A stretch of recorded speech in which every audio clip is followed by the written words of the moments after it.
उन हसीनाओं के हुस्न के जाल में जो फंसा वो सीडी में कैद हो गया, या यूं कहूं सफेद पोश से लेकर बड़े चेहरे उन हसीनाओं की दोस्ती में ऐसे फंसे कि कैमरे के शिकार हो गए। कमरे में गए थे, कैमरे में कैद हो गए। मैं बात कर रहा हूं मध्य प्रदेश के सबसे बड़े कांड की, हनी ट्रैप कांड। हनी ट्रैप कांड आपको याद होगा, जिसने मध्य प्रदेश की सियासत में भूचाल लाया था। साल 2018 में कमलनाथ की सरकार बनी थी। 2019 में यह मामला सामने आया था, और तब सामने आया था जब इंदौर के नगर निगम के एक तत्कालीन इंजीनियर ने पुलिस थाना पलासिया में पहुंचकर शिकायत दर्ज कराई थी कि कोई लड़की उनसे 3 करोड़ रुपए मांग रही है। पुलिस ने जांच शुरू की। अक्टूबर 18 में पुलिस ने जाल बिछाया। भोपाल से लड़कियों को पैसे देने के बहाने बुलाया गया और वो पुलिस की पकड़ में आ गई। उसके अगले दिन भी पुलिस ने जब दबिश दी तो 6 लोग पकड़ में आए। मामले की कड़ी जुड़ने लगी। 2 श्वेता थीं, एक मोनिका थी, एक बरखा थी, लेकिन सबसे पहले एक आरती थी। जी हाँ, इन सब से कड़ी जुड़ी तो पता चला कि मुख्य जो आरोपी बनाई गई थी वो श्वेता थी। श्वेता को सेंट्रल जेल में और मोनिका को रखा गया, लेकिन बाद में कोर्ट से जमानत मिल गई।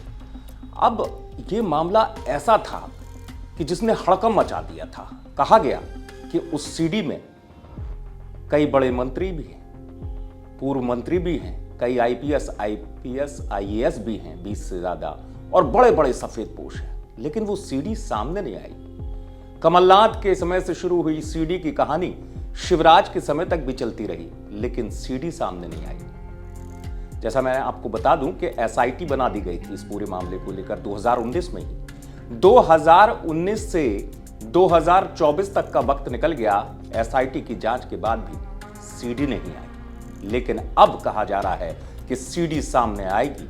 सफेद पोश हों या बड़े ओहदे वाले, उनके नाम भी सामने आएंगे। जी हां, मोहन यादव की सरकार बनने के बाद अब जनवरी महीने में एसआईटी की कमान दी गई है एक तेज तर्रार ऑफिसर। नाम है आदर्श कटियार। आदर्श कटियार के एसआईटी की कमान संभालने के बाद अब इस बात का इशारा मिल रहा है कि सेक्स कांड की सीडी का सच सामने आएगा। सामने ये भी आएगा कौन सफेद पोश हैं, कौन बड़े नाम हैं, कौन बड़े अफसर थे, किसका हाथ था।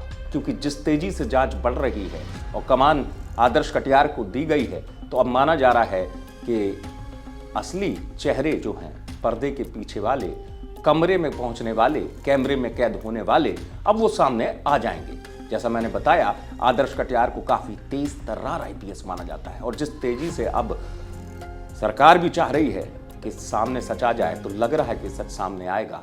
क्योंकि इस केस में हुआ यही कि उस दौर में जब आरोपी महिलाओं से पूछताछ की गई थी और मुख्य आरोपी से पूछताछ की गई थी, तो ये पता चला था कि ऐसे बड़े बड़े नाम हैं जिनका अगर खुलासा होगा तो वो खुलासा चौंकाने वाला होगा। यही मैं कह रहा हूं कि कमलनाथ की सरकार आई और चली गई, शिवराज भी मुख्यमंत्री बनकर चले गए, इतना अरसा बीत गया, लेकिन सच सामने नहीं आया कि आखिर बड़े चेहरे हैं कौन।